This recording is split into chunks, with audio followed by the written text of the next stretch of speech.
by the nun, specifically here for the shrine. It's a nice garden area. As you walk through, you will see 12 different stations, starting with the Old Testament leading around to the New Testament.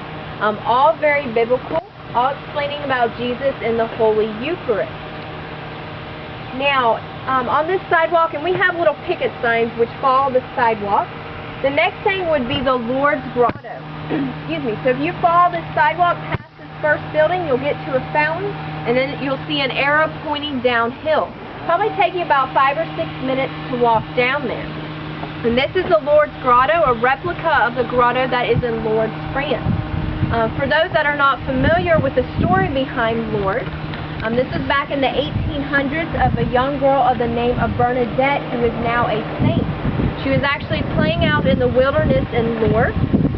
The Blessed Mother, the mother of Jesus, actually began appearing to her. One day she told her to start digging in the ground. It was very muddy. She said a clear spring would appear, and this water eventually actually became healing water. So what you'll see down there is the grotto, kind of like a giant cave structure.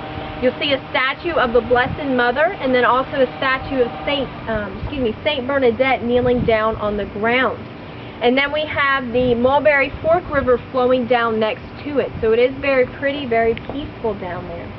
Now with Lourdes, thousands and thousands of people are brought there to touch the water, to be bathed in the water. There's been tons of miracles that have happened there.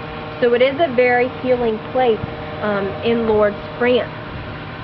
Now the other thing too is not this building, but the second building, which is directly behind the garden area. This is kind of our new baby. It's called the John Paul II Eucharistic Center, and just opened up in December. Now they run tours twice a day at 10 o'clock and at 2 o'clock. It's just like a museum. One of the brothers will actually take you through, and it's all explaining about Jesus in the Holy Eucharist. A lot of videos, different scenes from the Old Testament, New Testament, kind of, explaining a little bit about the church, how it came to be, and then there's also kind of an interactive area as well. Now, do y'all have any questions about anything out here?